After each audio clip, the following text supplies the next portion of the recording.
საღამო მშვიდობისა ძვირფასო ტელემაყურებლებო, გადაცემა კვირიაკე მოგესალმებათ და ბედნიერ მშვიდობიან კვირას გისურვებთ. მრავალი საუკუნის შემდეგ ქართული ხელოვნება კვლავ უბრუნდება წმინდა მთას. ათონის მთაზე დიონისოს მონასტერში ქართველი ხელოვანის ნიკოლოზ ბადურაშვილის მიერ შექმნილი კარი დაიკიდება. რას ნიშნავს ათონური ტექნიკა და როდის დაიწყო მისი ისტორია საქართველოში, ნათია კარანაძე ამბობთ.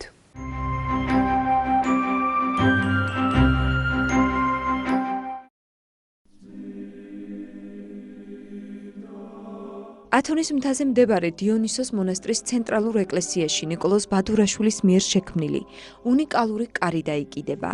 ახალი კარი აბსოლუტური ანალოგია ძველისა, რომელსაც 500 წლის ისტორია აქვს და რესტავრირების შემდეგ მუზეუმში განთავსდება. თუმცა არის ერთი განსხვავება. ვინ არის ავტორი ძველი კარისა უცნობია.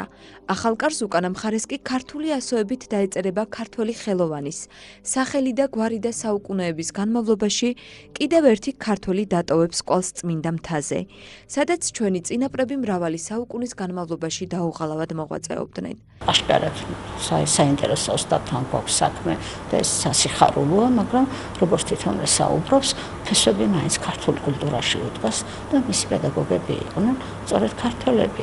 ერთ-ერთი ბატონი ვასილი საღლიანი, რომელიც საქვეყნო ცნობილი ოსტატი გახლავს და მან არაერთი მოწაფე გაზარდა და ხელოვნების ეს დარგი ააღორცინა და თავისი მიმართულება მისცა. ჯერ კიდევ მე-10 საუკუნეში გიორგი მთაწმინდელისა და თორნიკე ერისთავის მიერ დაარსებული ივერთა მონასტერი გამორჩეული მაღალი სულიერებით ერთ-ერთი უმნიშვნელოვანესი კულტურულ-შემეცნებითი ცენტრი იყო მთელ საქრისტიანოში. აქ თარგმნა სიბრძნე ბალავარისა, არაერთი თარგმანი შესრულდა და მრავალი ხელნაწერები გადაიწერა.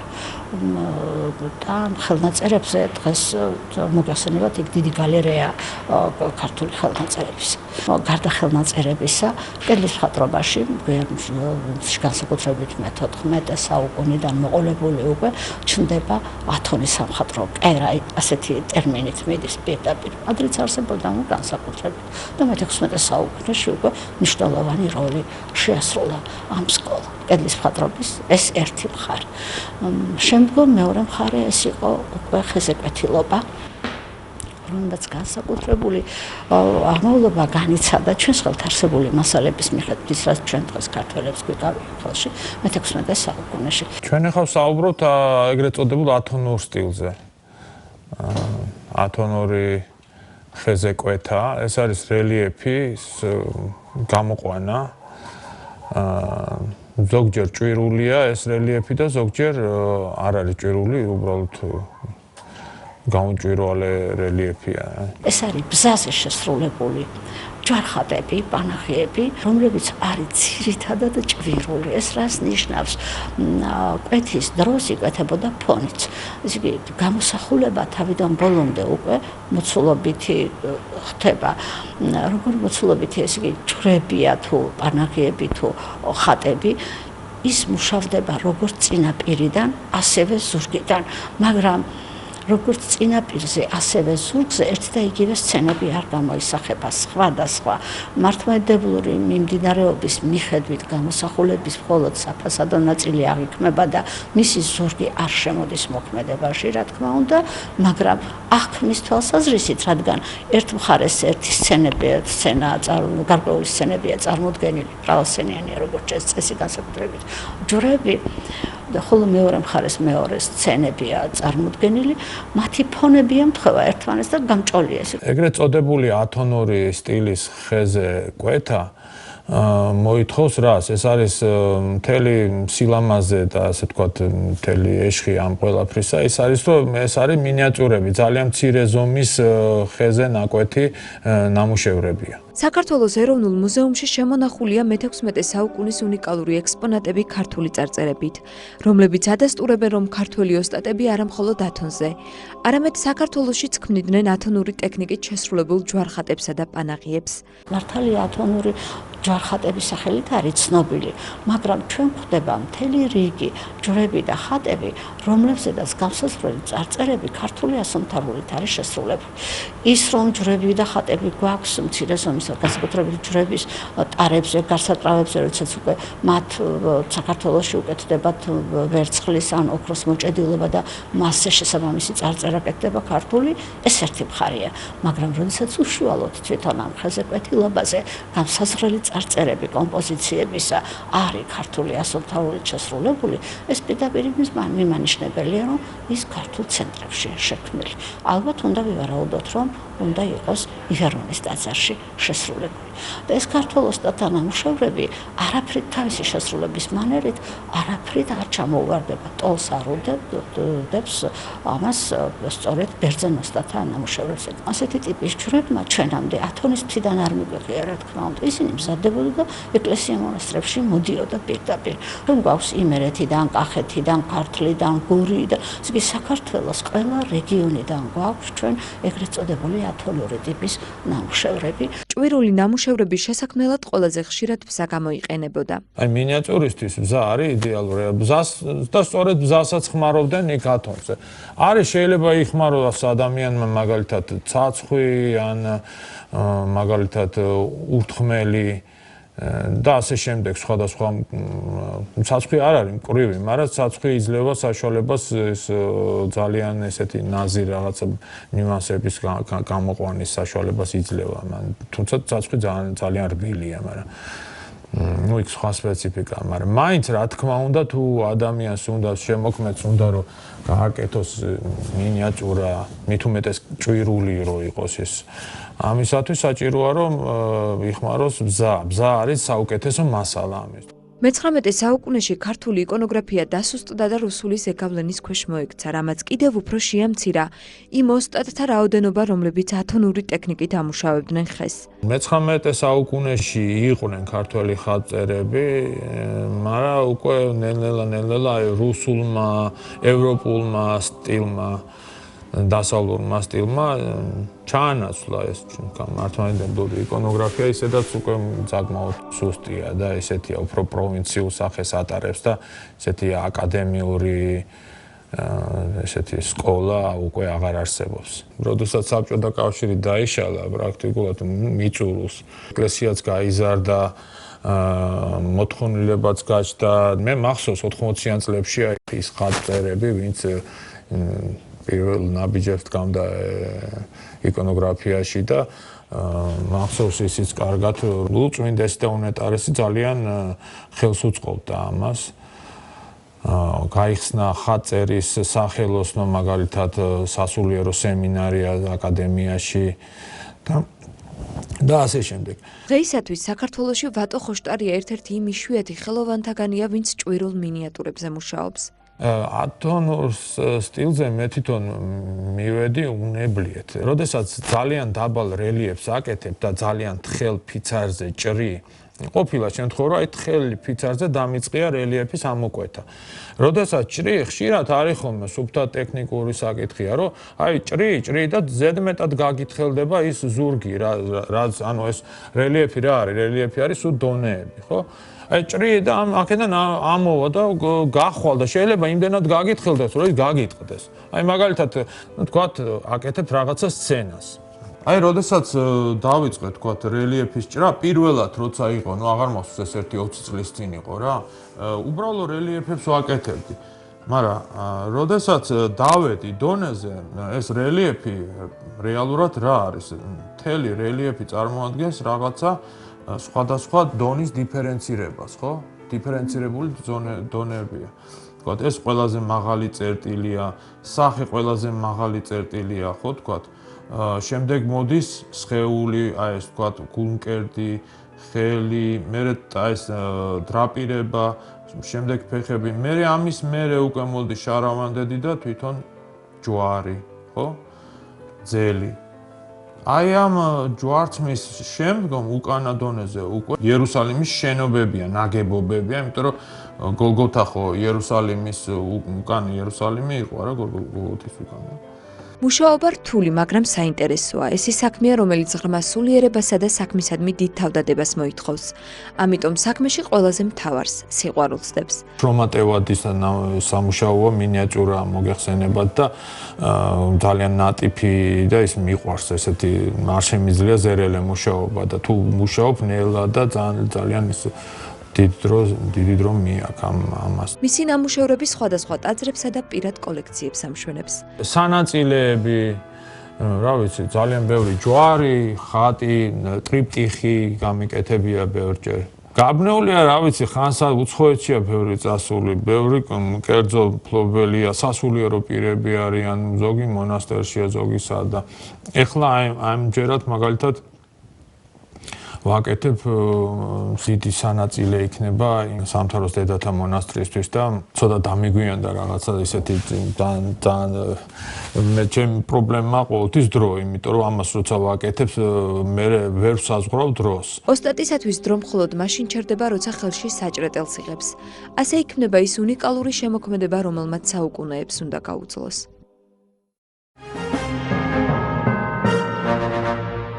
ხათებერვალს კონსერვატორიის დიდ დარბაზში იტალიის საელჩოს ორგანიზებით გია ყანჩელის მუსიკალური შემოქმედებისადმი მიზღვნილი საღამო გაიმართა. საღამოზე კომპოზიტორის სიმღერების პრემიერა ნინო სურგულაძემ და იტალიელმა პიანისტმა ალესანდრო სტელამ წარმოადგინეს. უკვდავი მელოდიები, რომელთა ტექსტებიც ია საკანდელეძემ შექმნა, უახლოეს ხანში კრებულის სახით გამოიცემა. როგორ იქმნებოდა შედევრები, იხილეთ ია ტიკინაშვილის სიუჟეტში.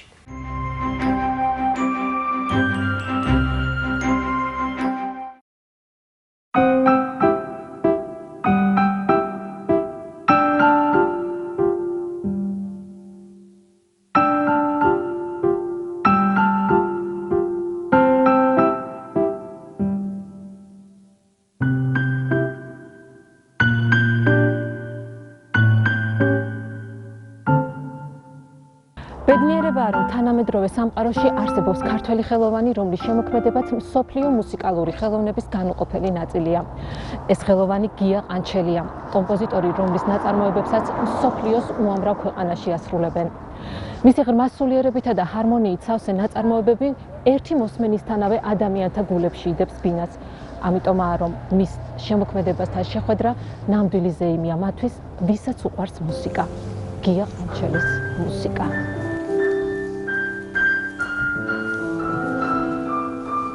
გია ყანჩელის მუსიკაზე ბევრს საუბრობენ, ბევრს წერენ და რაც დრო გადის, უფრო ხშირად და ხშირად. მისი შემოქმედების მასპინძლობა დიდი პატივია მსოფლიოს წამყვანი თეატრებისა და საკონცერტო დარბაზებისთვის. როგორც ერთ-ერთ ინტერვიუში თავად კომპოზიტორი ბრძანებს, ის დღემდე ცდილობდა თავისი მუსიკა სილამაზესთან და სიმშვიდესთან ყოფილიყო დაკავშირებული. მისთვის ყოველთვის მთავარი იყო გიგანტური შრომის ფასად შექმნილი შემოქმედება მსმენელისათვის მარტივი და იოლად აღსაქმელი ყოფილიყო.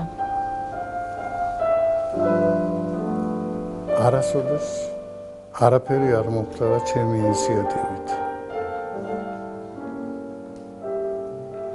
თუ რამე ხდებოდა ჩემს შემოქმედებით ცხოვრებაში, ეს ყველაფერი ჩემგან არ მოდიოდა. თქვენ მოგეხსენებათ ჩემს ურთიერთობაზე ჯანს კახიძესთან. მე არ მახსოვს, რომ ერთხელ მაინც თხოვნით მიმემართოს ჯანსუღისთვის, რომ მას გამოეჩინა ინიციატივა. ეს ყოველთვის მოდიოდა მისგან და ამიტომაც ვარ მისი მადლიერი და ვიქნები სანამ ვარ ცოცხალი. შემდეგ, როდესაც მე გადავედი საცხოვრებლად ჯერ გერმანიაში და მერე ბელგიაში, იქ ინიციატივა ავტორისაგან საერთოდ შეუძლებლად მიმაჩნია. იქ ყველაფერი ხდება საწინააღმდეგო მხარის თაოსნობით და მონდომებით. ეს შეიძლება იყოს ორკესტრი, შეიძლება იყოს რომელიმე ორკესტრის ხელმძღვანელი. ეს შეიძლება იყოს ფესტივალი და ასე შემდეგ. ამჯერადაც ყველაფერი მისგან დამოუკიდებლად მოხდა. იტალიელმა პიანისტმა ალესანდრო სტელამ გია ყანჩელის მუსიკალური სამყარო იტალიაში გამართულ ერთ-ერთ მუსიკალურ საღამოზე აღმოაჩინა. კომპოზიტორის შემოქმედებით აღფრთოვანებულმა მუსიკოსმა მაშინვე დაიწყო ქართველი კომპოზიტორის ნაწარმოებების შესწავლა და შემდეგ უკვე მაესტრო გია ყანჩელთან დაკავშირების იდეაც გაუჩნდა. როდესაც იტალიელ პიანისტს ჩაუვარდა ხელში ჩემი მარტივი პიესების კრებული, მე მას არ ვიცნობდი, გავიცანია მხოლოდ ეხლა თბილისში, მაგრამ მან თავისი ინიციატივით ჩაწერა 16 ჩემი ეს მინიატურა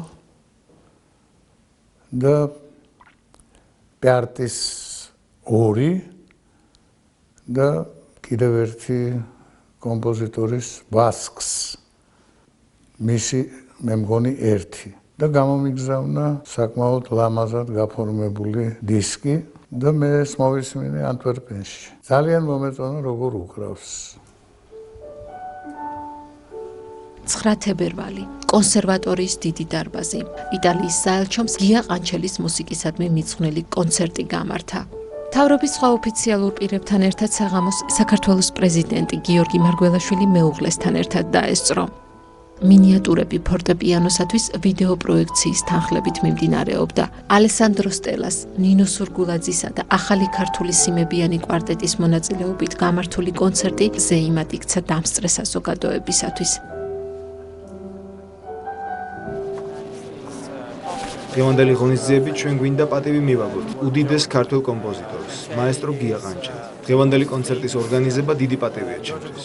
კიდევ ერთხელ გამოხატავს ქართულ და იტალიურ კულტურათა მეგობრობას. გია ყანჩელი საქვეყნოდ აღიარებული ქართველი კომპოზიტორია. მის მუსიკას ზემოქმედების უდიდესი ძალა გააჩნია. გია ყანჩელი არის წამყვანი ფიგურა თანამედროვე მუსიკაში, რომლის მუსიკაც არის მარტივი, დატვირთული ღრმა გულწრფელობით და ამასთანავე ძალიან მდიდარი. ჩვენთვის ძალიან საინტერესო აღმოჩნდა პროექტი, რომელშიც იტალიელ პიანისტთან ერთად იტალიის დიდი მეგობარი ქართველი მომღერალი ნინო სურგულაძეც იღებს მონაწილეობას.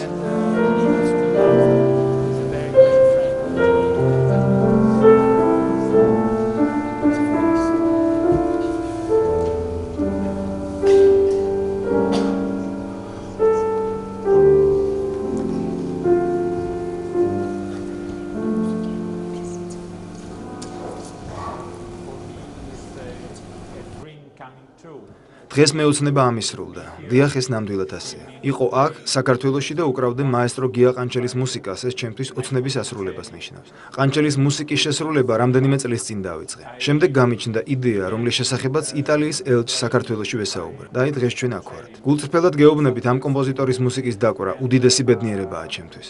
ამას ემატება ნინო სურგულაძის კონცერტში მონაწილეობა, რაც კიდევ უფრო სასიამოვნოს ხდის დღევანდელ საღამოს. ნინოს აქვს არაჩვეულებრივი ხმა და არის შესანიშნავი მუსიკოსი. ჩემთვის დიდი პატივია ვიყო აქ თქვენთან, ქართველი მსმენელის წინაშე. უკრავდე გია ყანჩელის ნაწარმოებებს და ამ საღამოს ესწრებოდეს თავად მაესტრო ყანჩელი.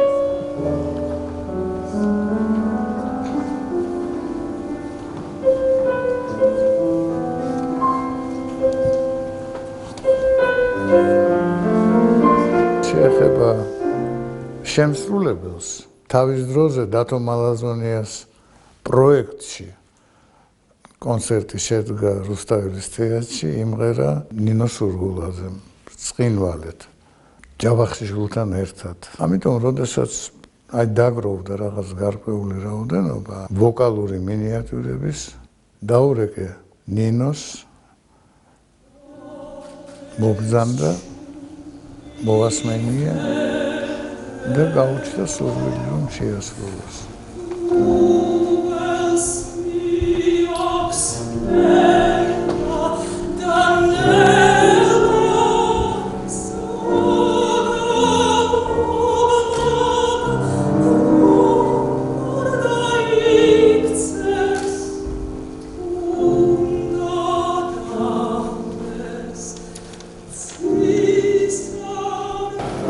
სიმღერები მაგია მომენტო პირველად შემოსულებინა რაც მთავარია შეგრძნება მაქვს ისეთი, რომ თვითონ ბატონი გიას გულის ნადევს ვასრულებ და ეს ჩემთვის განსაკუთრებით პასუხის მიღებულობას აწევს, რა თქმა უნდა და მართლა ეს შეგრძნება მაქვს, რომ ის საუბრობს ამ ნოტებით და ამ ტექსტით.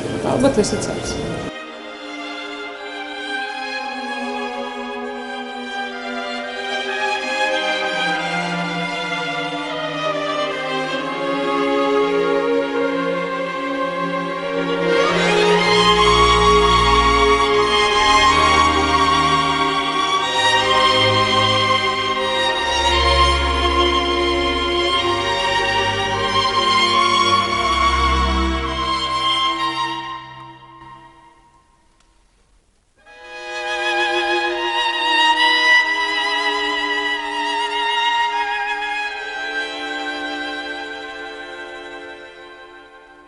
მოგეხსენებათ, რომ ეს მარტივი პიესები შექმნილია თემებზე, რომლებიც მე თეატრში და კინოში გამოვიყენე სხვადასხვა დროს, სხვადასხვა რეჟისორებთან. ძირითადად ეს გახლდათ თეატრში რობერტ სტურუა და კინემატოგრაფში გია დანელია, ელდარ შენგელაია, ლანა ღოღობერიძე, გიორგი კალატოზიშვილი.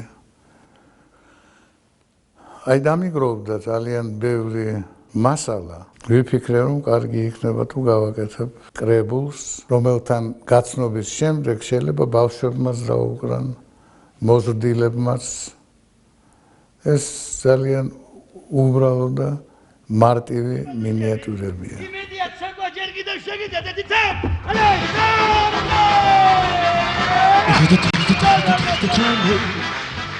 მინიატურების გამოცემა მუსიკოსთა განსაკუთრებული ყურადღება მიიქცია.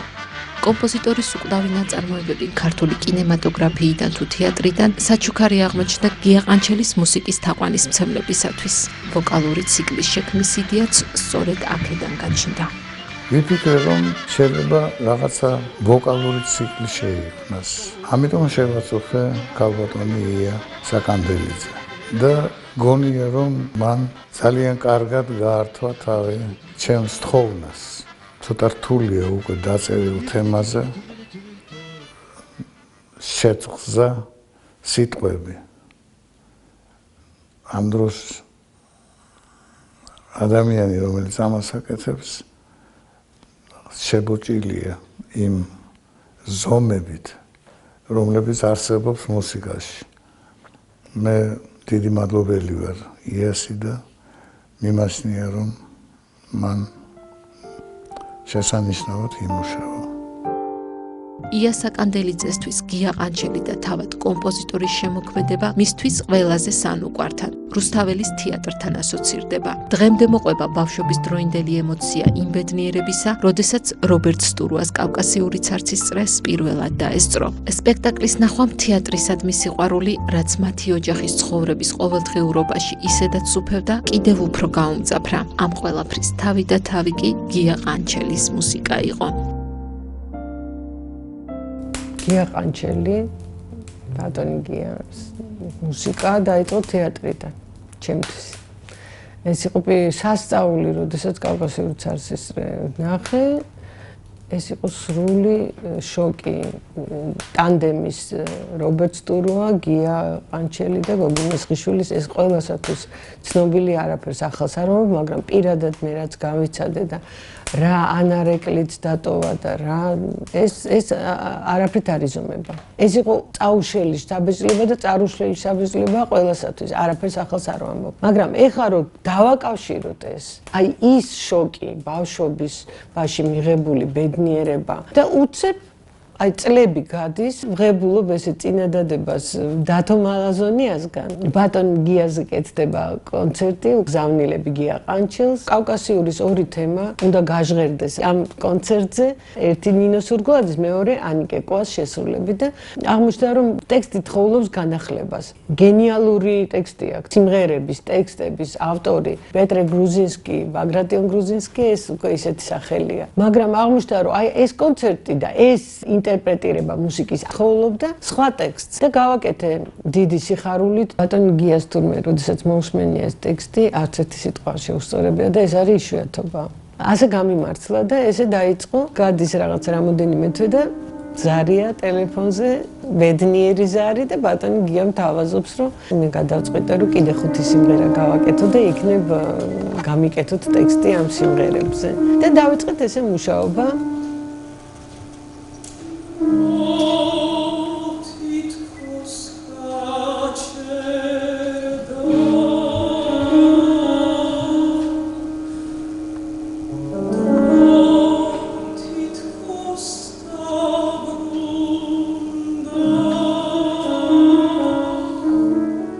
პირველი ტექსტი დასაწყისი ფრაზები ქონდა გალაქტიონისგან. ჩემთვის ეს ძალიან კარგი კამერტონი იყო.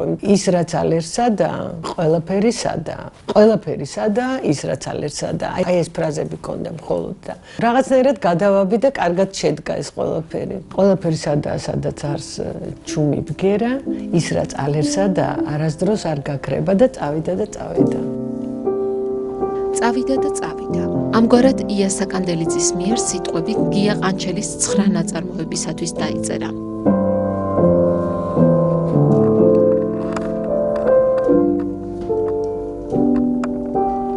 გამოაგზავნიდა მუსიკალურ მასალას და მე ვიწყებდი ამის შესწავლას, დაკვრას. ძალიან ბევრჯერ უკრავდი, მე უკვე მეხსიერებაში რომ გადმოდიოდა, სულ ფიქრობდი ამაზე, სულ ამ სიმღერას ვღიღინებდი და ნელ-ნელა თითქოს თავისით ჩნდებოდა რაღაცა თემა, ხატი, რაზეც შეიძლება გაჟღერდეს ტექსტი ამ მუსიკალური მასალისთვის. ყოფილა შემთხვევები, რასაკვირველია, რომ რამდენჯერმე იყო ისეთი საკამათო გამხდარა. იწყებდა ძალიან დელიკატურად, რომ ია, ხომ არ შეიძლება რომ ეს სიტყვა შევცვალო. რა თქმა უნდა, ერთად მუშაობდით. მე რაღაც ვაძლევდი ჩემ თავს უფლებას, რომ გამომეთქვა ხანდახან რაღაც კრიტიკული დამოკიდებულება მის მიერ მოტანილ სიტყვებზე. ხანდახან ის ნაწყენიც რჩებოდა, იმიტომ რომ მაინდა-მაინც არ ესმოდა ეს ჩემი სურვილი, მაგრამ საბოლოოდ მაინც მე მგონი იაც და მეც შევჯერდით რაღაც გარკვეულ სიტყვებზე. რა სახეც მიიღო ბოლოს და ბოლოს ამ ციკლმა და ამ ტექსტებმა. აი ეხლა როდესაც გაჟღერდა ამ კონცერტზე არაჩვეულებრივად ნინო სურგულაძის არაჩვეულებრივი შესრულებით და ძალიან ფაქიზი თანხლებით ამ ალესანდრო სტელასი, მე მივედი ბატონ გიას უთხარი, რომ აბსოლუტურად ყველაფერში სწორი იყავით. აი რაშიც გული მეთან აღრებოდა და კიდევ ჯიუტობდი, მე ვთხარი, რომ აბსოლუტურად, იმიტომ რომ მან განჭვრიტა მთელი ციკლი, ასე გამოვიდა. მე თითქოს მინდოდა მეტი მრავალფეროვნება შიგნით სიმღერებში, მონაცვლეობაში, მაგრამ ეს რაღაცა ერთი საერთო და ასეთ შესრულდა უწყვეტად.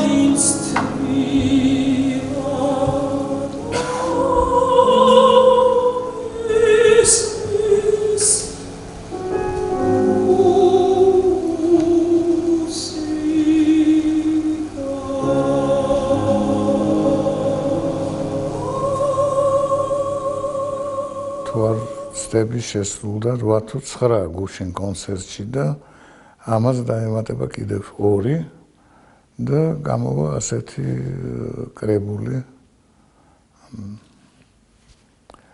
ალბათ სათაური იქნება ნელი მინიატიურები სოპრანოსათვის ფორტეპიანოს თანხლებით.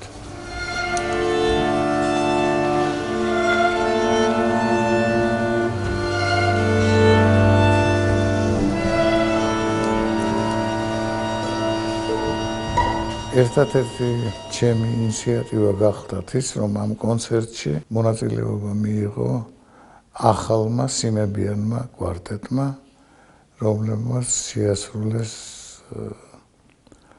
კიაროსკურო, მე მგონი ძალიან კარგად. ეს არის და ეს.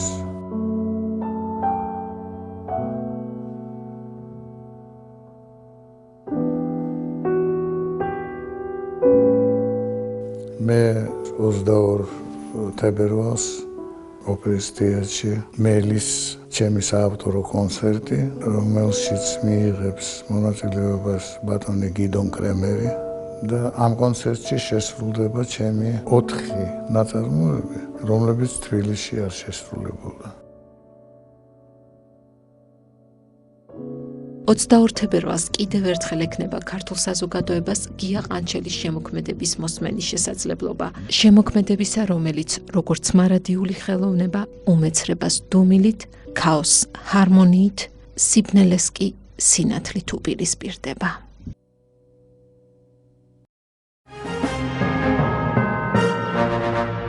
ქართული ჩაის ისტორია მე-19 საუკუნიდან იწყება. ამ ხნის განმავლობაში ქართულ ჩაის მრავალი მედალი, მრავალი ჯილდო მიუღია. თუმცა მე-20 საუკუნის 90-იან წლებში ეს ისტორია მინავდა. თუმცა არსებობდნენ ადამიანები, რომელიც სულით არ ეცემოდნენ და ამ კულტურის ასახორძინებლად დღემდე მუხტჩაუხრელად შრომობენ. ამას მოწმობს ქართული ჩაის მუზეუმიც, რომელიც თბილისში, ტაბიძის ქუჩაზე მდებარეობს. მისი შემოქმედი შოთა ბითაძე იხილეთ კვირიაკეს სიუჟეტში.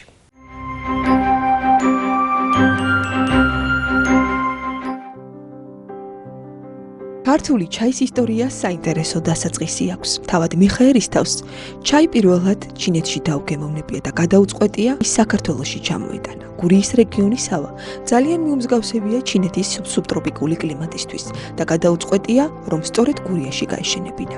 იმ პერიოდისთვის ჩინეთიდან ჩაის თესლის ან ნერგის გატანა სასტიკად აკრძალული ყოფილა. თუმცა თავადი ამას არ შეუშინებია.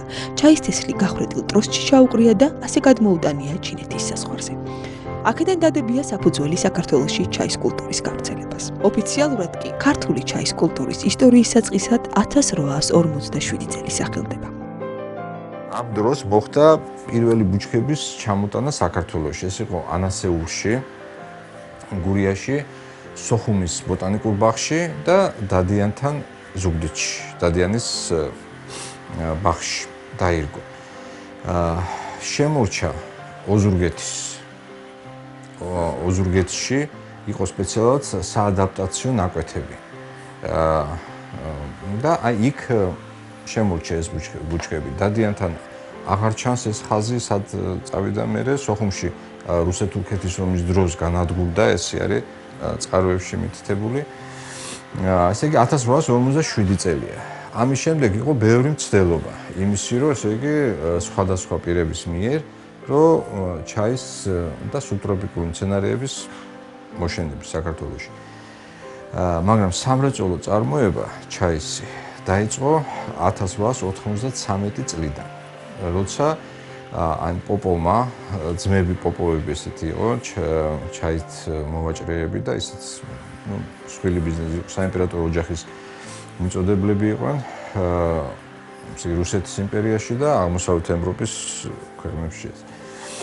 მათი დაფინანსებით, ალექსანდრე პოპოვის პირველ რიგში დაფინანსებით მოწვეული იქნა ეს ლაოჯანჯო ჩინეთიდან და 1893 წელს ჩამოვიდა ეს ლაოჯანჯო რამდენიმე ჩინელთან ერთად, ჩამოიტანეს თესლები, ნერგები და დაიწყო აი სამრეწველო წარმოების ცდელობა მაშინ. გაშენდა პირველი პლანტაციები საქართველოში.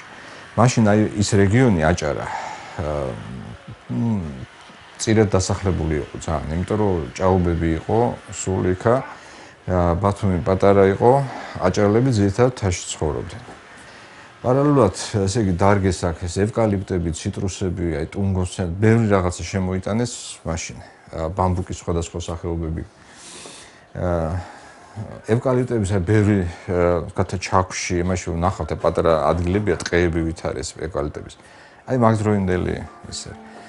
და ნელ-ნელა ესე კლიმატის გაუმჯობესებაც ამაშიაც აქვთ წვლილი შეტანილი. 1893 და 1900 წელს უკვე ესე იგი იღებს დიდ ოქროს მედალს, მაგრამ მონაწილეობდა ცეილონი, შრი-ლანკიდან, კუნძულ შრი-ლანკიდან, ინდოეთი, იავა, ყველა და ეს ფაქტია რომ დაფიქსირდა ქართული ჩაი. ესეთი წარწერით რომ სოფლიოში საუკეთესო კავკასიური ჩაი, პოპოვის, სოფლიოში საუკეთესო ჩაი კავკასიიდან.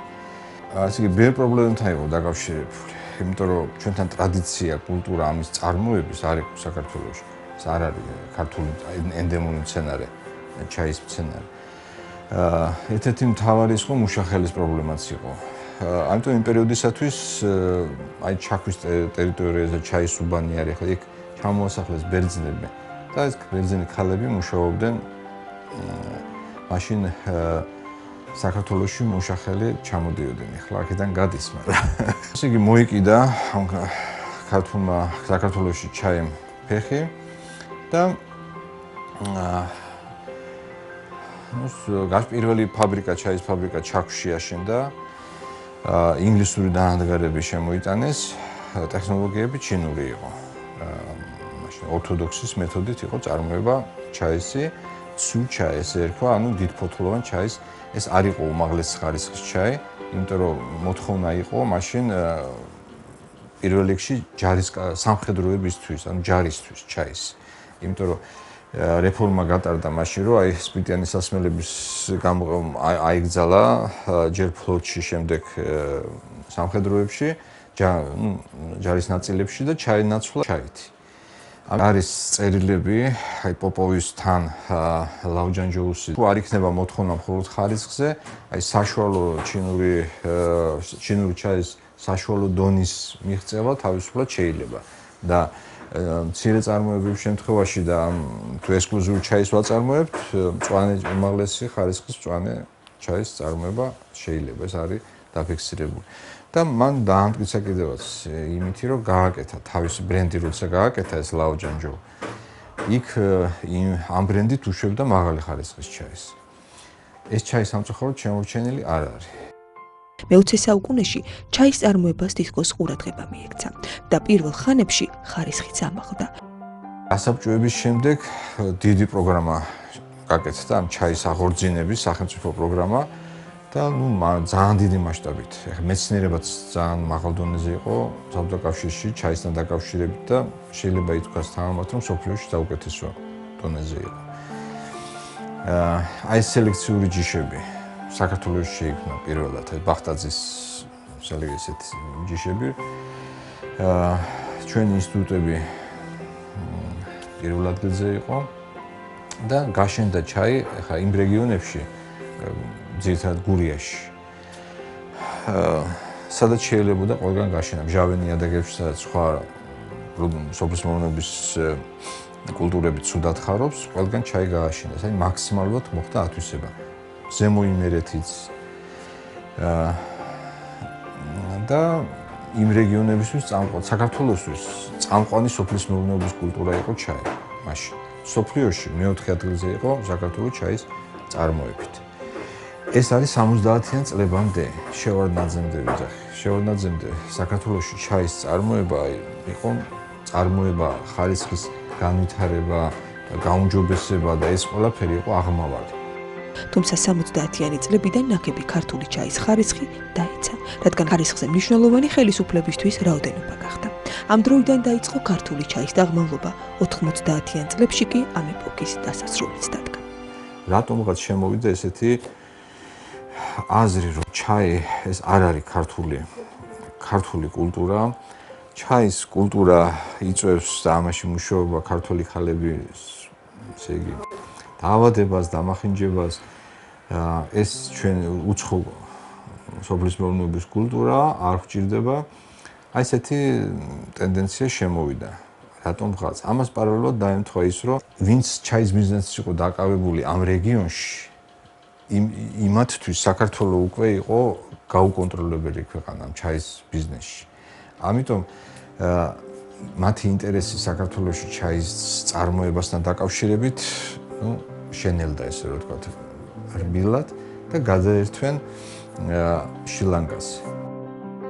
2006 წლიდან ბიზნესმენმა და მკვლევარმა შოთა ბითაძემ ლაუჯანჯოუს შთამომავლებთან ერთად ქართული ჩაის აღორძინებაზე დაიწყო სრულმა. ამასთან დაკავშირებით აი ხაზგასასმელია, რომ რამდენიმე ფაბრიკამ და მათმა დირექტორებმა შეინარჩუნეს ეს არის თქვათ ქობულეთის ჩაის ფაბრიკა. ჯაშები არიან ძმები. თქვათ ანასეულის ჩაის ფაბრიკა. ამჟამად გიახუჭვა არის დირექტორი. ტყიბულის ჩაის ფაბრიკა, წალენჯიხის ჩაის ფაბრიკა, ბატონი გონერსალია. აი ამ ადამიანებმა შეინარჩუნეს მაინც ეს ფაბრიკები და ამასთან ერთად შეინარჩუნეს პლანტაციებიც. ახალი პლანტაციების გაშენება არის ძალიან სერიოზული საქმე. აი მე მქონდა მცდელობა ქობულეთში, სოფელ ოჩხამურში 30 ჰექტარის აღდგენის ლაოჯანჯოს აი შულთან ერთად. და აღმოჩნდა რომ ჩვენთან ენერგიების გამოყვანა შეუძლებელია. ჩაის დარგვა არავინ აღარ იცის, უბრალოდ აი მუშის დონეზეც. ყველაფერი ნულიდან მოხდა ის საჭირო გახდა რომ ამდენს ვიყავი რამდენჯერმე კიდე ორჯერ ვიმგზავრე იქა ჩინეთში ვისწავლე ეს ყველაფერი წამოვიყვანე იქიდან სპეციალისტები ვაჩვენე აქ ადგილზე გავაკეთეთ დაბა ბაღში დავით თენიეშვილთან ერთად სანერგე და გამოვიყვანეთ 50000 ენერგი გამოვიყვანეთ ძალიან რთული პროცესია ახალი პლანტაციების გაშენება ჯერ ერთი ძალიან ძვირი პროცესია, იმიტომ ერთ გექტარზე 15000-ზე მეტი ენერგია საჭირო. თვითღირებულება სადღაც ლარამდე ადის ენერგიების ამ მარტო ესე იგი მე დარგვის პროცესი ხო ცალკე არის ამის ყველაფრის მე იმისი მოვლის პროცესი. მესამე წელს უკვე ნიშანს იძლევა ესე რომ ვთქვათ, მეხუთე წელში სრული ხმარიერობა, ანუ 5 წელი უნდა ასეა. ამ ხრივ ესე იგი ახალი პლანტაციების გაშენება შემდეგში, ახლა მაშინ ძალიან დიდი თანხა დახარჯა პოპოვმა, შემდეგ კომუნისტებმა, ხო? ეხლა მაგხელად აი კერძო ბიზნეს ამის არავითარი შესაძლებლობა არ აქვს, რომ ამ ხელა ხარჯი გაიღოს, რომ ესე იგი ახალი პლანტაციები გააშენოს. ამიტომ რაც არის შემორჩენილი, იმის გადარჩენა არის ძალიან მნიშვნელოვანი. და საბედნიეროდ აი ჩვენ ამჟამინდელ მთავრობაზე ჩვენი სოფლის მეურნეობის მინისტრის ბატონ ოთარ დანელიას კარგად ესმის და ამ ხრივ სამუშაოც გასწიეს. ეს რეალურად ესე არის და ეს შემუშავდა ეს ჩაის ნარგავების რეაბილიტაციის პროგრამა. აი ამ წელს 2016 წლიდან უნდა დაიწყოს ახლა ამ საგაზაფხულო სამუშაოები დაიწყება ეს პროგრამა. დღეისათვის ქართული ჩაის მწარმოებელი ახალი ქართული ბრენდით ოქროს კვირტი საქართველოში უმაღლესი ხარისხის ჩაის მწარმოებელი და ექსპორტიორია. აი 2006 წლიდან პირველი 2010 წელში გაიყიდა. თვითონ ჩაის ქვია ოქროს კვირტი ქვია. ოქროს კვირტი, იმიტომ რომ ამ ჩაებში ნედლეულში აუცილებლად მონაწილეობს კვირტი. ეს არ არის ცალკეული უხეში ფოთლების, ანუ დუყები იკრიფება აუცილებლად. აი პირველი კოლოფები იყო ესეთი მე ვაკეთებდი მე თვითონ ჩემი ხელით ამ კოლოფებს. ხის გაკეთებოდა, იმიტომ რომ სხვა მასალა არ იყო, აი ხელით შეკრულია ესეთი ისინი. შემდეგ ნელა გამომჯობესეთ. ეს არის ესე იგი თვითონ ამ ჩაის ქვია ოქროს კვირტი, მაგრამ ბრენდი თვითონ არის აი ეს აიმნიშნით არის ქართული ჩაი. ამაში ერთიანდება ყველაფერი.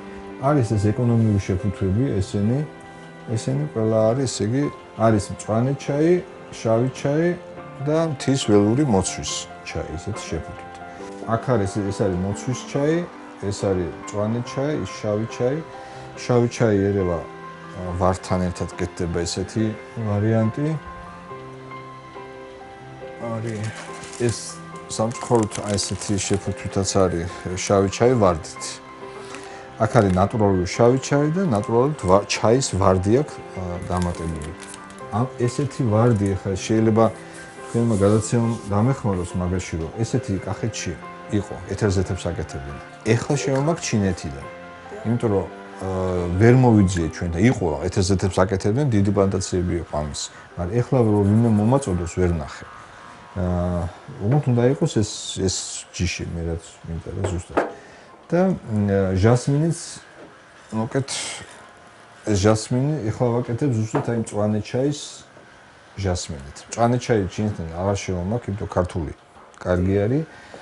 არის იგი ერთი ვარიანტი ქართული ჩაი, ქართული მწვანე ჩაის, რომელიც არის იგივე ჩინური ხუანშანის მაოფენი ქვია. 10 საუკეთესო ჩინელ ჩაებში შედის. სოფლიო ჩაებში, მწვანეში. იმ ტექნოლოგიითაა გაკეთებული, ცოტა შეცვლილია იაპონური დაორთქლით ფიქსაცია მაქვს კიდე დამატებული ამაში. ეს ჩაი არაფრით არ ჩამოვარდება არც ჩინურს, არც იაპონური ჩაები ცოტა გვერდზე დგას, ის ცოტა სხვანაირი ტექნოლოგიაა. ანუ არავითარ აუცილებლობას მწვანე ჩაის შემოტანისას ჩინურსაც ვეღარ ვხედავ. ხო, ესეც არის, ეს ხელით გაკეთებული ჩაი არის, ეს ქართული დავით თენიაშვილთან ერთად პირველად ეს მაგალითად დათოს გაკეთებული ჩაია. საშუალება რომ აი ეს ჩაი გაგვეკეთებია საქართველოში. მე ხელით კი ვაკეთებდი ამას. მე თვითონ მოვშინჯე რომ რასაგემონო თვისებები ექნებოდა. აი მაგალითად ეს ჩაები არის, ეს არის 2011 წელსია გაკეთებული ეს ჩაი. აი ნახეთ ახლა ამისი სუნი და ხარისხს შეხედე. აი ეს არის კვირტები, ეს ყვითელი რო ჩანს. ეს არის მოკრეფილი კვირტი და კვირტის ფოთოლზე ეს ჩაი. ამითი გამოჩნდეს მე გავაშინჯე ჩინელებსაც იმასაც და 2013-ში ისევ ინტენფუს ჩაის კოლეჯში ვიყავი, იქ წავიღე გავასინჯე და ესე იგი არის წინწუნმე ესეთი ჩინური ჩაი არის, რომელიც ძალიან ძვირიანია, კილოგრამი $2000-მდე არის. აი იმ ჩაის კატეგორიაში გავიდა ესა. თან ესეთი პრეცედენტი შევქმენი, ეს არის სახელობითი ჩაები. ხო, აი პირდაპირ წერია, ნუ არა, ნუ წარმოებული ბითაძეს ფირმაა და წერია რომ შეგიძლია ვინ არის კერძო პირი და ხელს აწერს, რომ ვისი გაკეთებულია, როდისაა გაკეთებული და ესეთი რაღაცა. წარმოებასთან ერთად ჩაის კულტურის ისტორიაზე ზრუნავს. ქართული ჩაის მუზეუმში, რომელიც თბილისში, ტაბიძის ქუჩაზე მდებარეობს, ყველაფერია დამოღრილი, რაც ჩაის კულტურას ეხება. ისტორია, სამეცნიერო ლიტერატურა, ფოტოები, ქართული ჩაის ნიმუშები, ეტალონები, რომელიც ხარისხს წლების მანძილზე განსაზღვრავდნენ და დღევანდელობა. ცდილობაა ჩემი როგორც კერძო ინიციატივა, რომ რაღაც მუზეუმის სახე იმეცა. პირველ რიგში იმ მიზნით, რომ რაღაც შემორჩენილიყო და არ დაკარგულიყო. იმიტომ ჩაისთან რომ მაქვს საქმე, აი ესე ხვდებოდა დავდექი მაგ ფაქტის წინაშე, რომ აღარაფერი აღარაა ფაქტიურად. ამიტომ დავიწყე იმით, რომ მოძიება რის შეგროვება კიდე შეიძლებოდა. ჩაის აი ძველი კოლოფები აქ არის წარმოდგენილი კომუნისტური პერიოდი საქართველოს. თითქმის ყველა კოლოფი და შეფუთვა არის, რაც მაგ პერიოდში საქართველოს შეიქმნა. არა მაგ, ესე იგი გასაბჭოებამდე შეფუთვები. მან არის აღსანიშნავი საიმპერატორო ოჯახის შეფუთვები და არის ლაოჯანჯოუს შეფუთვა. მაგ ესე იგი ერთი შეფუთვა ესეთი მხოლოდ, რომელიც 1900 წელს ესე იგი აი ამ ეტიკეტით უშვებდა. ეტიკეტზე არის დატანილი, რომ 1900 წელს ბათუმში გამოფენაზე აიღო დიდი ვერცხლის მედალი. აქ არის სასაჩუქრო ვარიანტებიც, არის უბრალო შეფუთვები, არის ხო. ახლა აქ პირველ რიგში მინდა გამოვყვა ეს კოლოფი. არის ეტალონი აწერია, ეტალონ შავი ჩაი L2. აწერია რომ გაიხსნას განსაკუთრებულ შემთხვევებში. ხო, ეს რა იყო ხა? აი ხარისხზე რომ თქვა L2 ნიშნავს ლომანი ვტოროი კატეგორია. ეს ხარისხის ერთ-ერთი მინიშნება ჩაის. ეს არის 1960 წელს. ეხლა როგორც შიდა სტანდარტად, ისე აი შავი ჩაისთვის 4 ვარიანტი გაკეთებული მაქვს. უკვე ეს ეტალონებია ყველა. ხო, ეს არის ჩემი ეტალონი, რომელიც ჩემი აზრით მიზანშეწონილია რომ ამით და ეხლა რასაც ვაწარმოებთ ჩვენ და რასაც ვყიდით აი საწარმოებიდან გამომდინარე, აი ამ სტანდარტით, ამ შიდა სტანდარტით მუშაობთ. ეს არის ესე იგი პირველი, ეს არის სპეციალიზირებული ჩაი, ესე ქვია, აი რო გაჩვენეთ, ეს არის ესე იგი იკრიფება კვირტი და კვირტის ფოთოლზე. ეს ამ მომენტისათვის არის უმაღლესი ხარისხი. შემდეგ მოდის დასახელებით არის ბაიხის შავი ჩაი, ესა. ეს უკვე დაანადგარით მუშაობა, ანუ როლერებზე იგრიხება და საშუალოში შრება. ეს მთლიანად ხელით არის დამუშავებული. შემდეგი ეს არის ფოთლოვანი ჩაები. შემდეგ მოდის უკვე ფრაქციებად დაყოფილი ჩაი. ეს არის ესე იგი ნომერი 2. ქართული შავი ჩაი ნომერი 2. ესეთი ფრაქცია არის, ეს არის კლასიკური სახელით, კლასიკური. და შემდეგი ფრაქცია არის ქართული შავი ჩაი ნომერი 1 ინტენსიური. ხო, ეს ყვითლები რო არის აქ, ეს არის კვირტები, როგორც აქ შეყვანს. ამის შემდეგ უკვე ეს არის ნარჩენი, რომლიცაც წვრილი ფრაქცია, რომელიც შეიძლება რომ ერჯერადებში გამოვიყენოთ. მაგრამ ეს იქნება არა მტვერი, ჩაის მტვერი, არამედ ჩაის ფოთლი იქნება როგორც წვრილი ფრაქცია. მალე გაზაფხული მოვა და იმედია ქართული ჩაის უახლესი ისტორიაც თავიდან დაიწყება.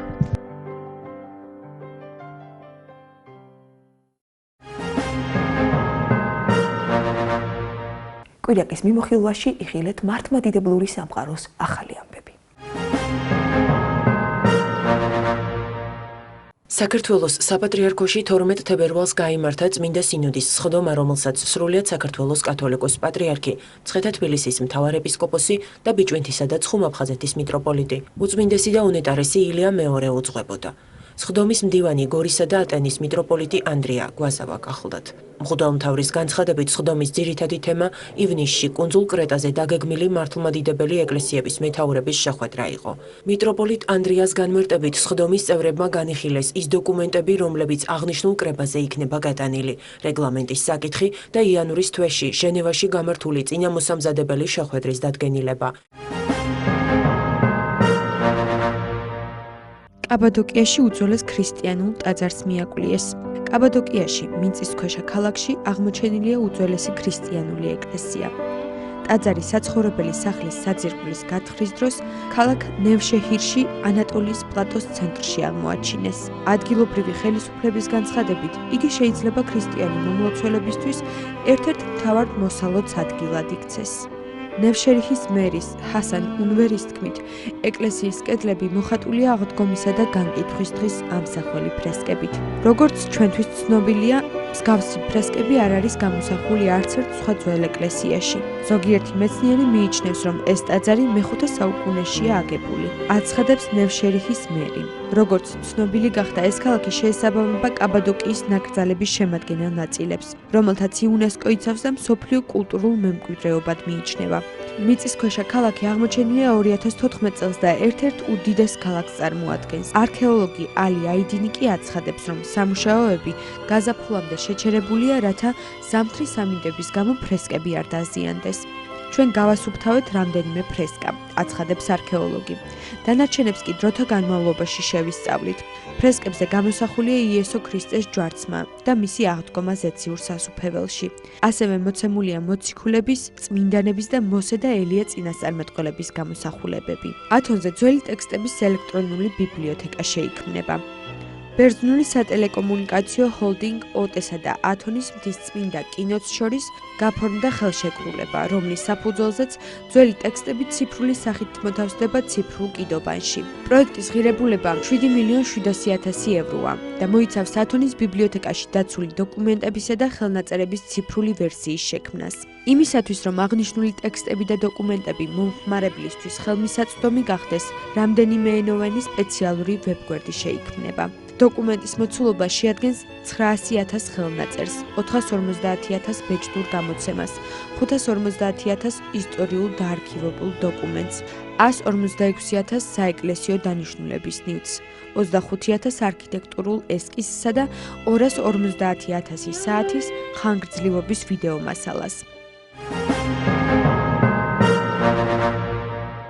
ჩინეთის ხელისუფლება ქრისტიან მოძღვრებს ავიწროებს. ჩინეთის ერთ-ერთი დიდი ეკლესიის მღვდელმსახური ხელისუფლებამ თანამდებობიდან გადააყენა. ხელისუფლების ეს გადაწყვეტილება დაკავშირებულია ამ სასულიერო პირის საჯარო გამოსვლებთან და მთავრობის კრიტიკასთან. კრიტიკის საფუძველს წარმოადგენდა ქვეყანაში გავრცელებული მიდგომა, კერძოდ ხელისუფლების მიერ ქრისტიანთა დევნა. მღვდელი გუ იუსე ჩონგი პროვინციის ქალაქ გუანჯოუს ეკლესიის მოძღვარი იყო. მრევლის რაოდენობა მის ეკლესიაში კვირადღეს 10.000 ადამიანს აღწევდა. იგი მკაცრად აკრიტიკებდა იმ ფაქტს, რომ ხელისუფლების მოწოდებით ეკლესიები ხსნიდნენ ჯვრებს. ჩინური უფლებათა დამცველი ორგანიზაციები მღვდლის გადაყენების ფაქტს ხელისუფლების მხრიდან შურისძიებად აფასებენ.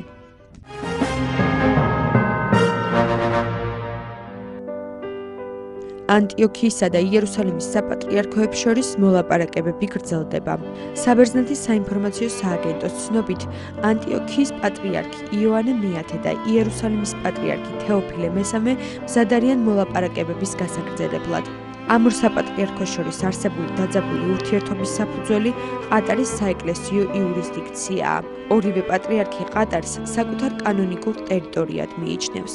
კვიპროსის მთავარ ეპისკოპოსმა ქრიზესტომოს მეორემ ამ უთანხმოების დასარეგულირებლად ორივე პატრიარქი მიიწვია კვიპროსზე, სრულიად მართლმადიდებელ ეკლესიათა კრების წინ, რომელიც 2016 წლის ივნისში უნდა ჩატარდეს. იუნესკომ მდინარე იორდანის სანაპირო მსოფლიო მემკვიდრეობად გამოაცხადა. მდინარე იორდანის სანაპირო მაცხოვრის ნათლობის ადგილი იუნესკომ ოფიციალურად გამოაცხადა მსოფლიო მემკვიდრეობად. ამის შესახებ საზეიმოდ განაცხადეს იუნესკოს შტაბ-ბინაში, პარიზში. აღნიშნულ ცერემონიაში მონაწილეობდა იორდანიის ჰაშიმიდური სამეფოს დელეგაცია, რომლის შემადგენლობაშიც იყვნენ ქვეყნის პრემიერ-მინისტრი და რელიგიური პირები. ქრისტეს ნათლობის ადგილის მსოფლიო მემკვიდრეობის სიაში შეყვანა გასულ წელს ქალაქ ბონში გადაწყდა. კომიტეტის წევრებმა 37 შემოთავაზება განიხილეს და აქედან მხოლოდ 3 აარჩიეს. გარდა ქრისტეს ნათლობის ადგილისა, ამ სიაში მოხდა რამდენიმე ძეგლი სიცილიაში, ტაძრები პალერმოსა და მონრეალში, აგრეთვე კედლის მხატვრობა მადაინ სალეხში. ქრისტეს ნათლობის ადგილი მდინარე იორდანესთან მდებარე მეხუთე ძეგლია, რომელიც იუნესკოს მფარველობის ქვეშ აღმოჩნდა.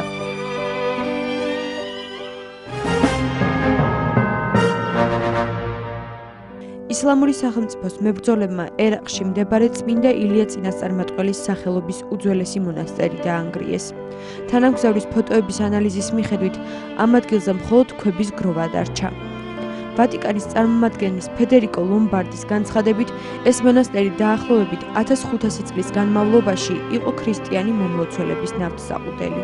ისლამური სახელმწიფოს ტერორისტები აწარმოებენ მიზანმიმართულ კამპანიას, ანადგურებენ ქრისტიანულ ტაძრებს და ძველ არქიტექტურულ ძეგლებს. წმინდა ილია წინასწარმეტყველის სახელობის მონასტერი 590 წელს აიგო. იგი არაერთხელ დაურბევიათ. 1753 წელს იქ მცხოვრები 150-მდე ბერი სასტიკად აწამეს და დახოცეს ქრისტიანობის გამო. ისლამისტები კედლებს ანგრევდნენ ბულდოზერებით, მძიმე ტექნიკით, წერაქვებითა და ასაფეთქებლებით. განაცხადა სტივენ ვუდმა, All Source ანალიზის ანალიტიკური ჯგუფის ხელმძღვანელმა.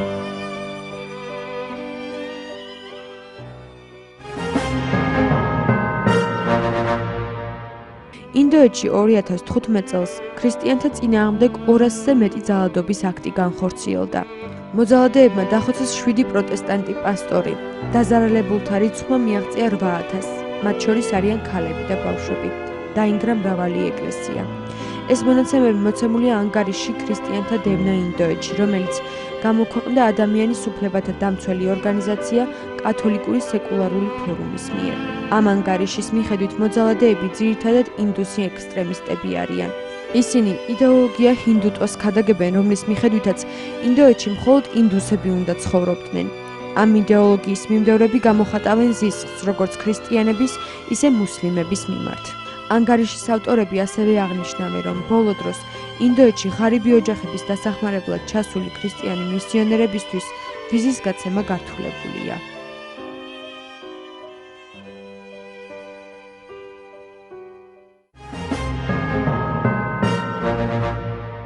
ჩვენ დღეს ამით გემშვიდობებით. დასასრულს კიდევ ერთხელ შეგახსენებთ, რომ გადაცემა კვირიაკეს ხილვა შეგიძლიათ, როგორც საპატრიარქოს ტელევიზია ერთსულოვნების Facebook-ის ოფიციალურ გვერდზე, ასევე ინტერნეტ გვერდზე ერთსულოვნება.წერტილი. გემშვიდობებით. ღმერთს ებარებოდეთ.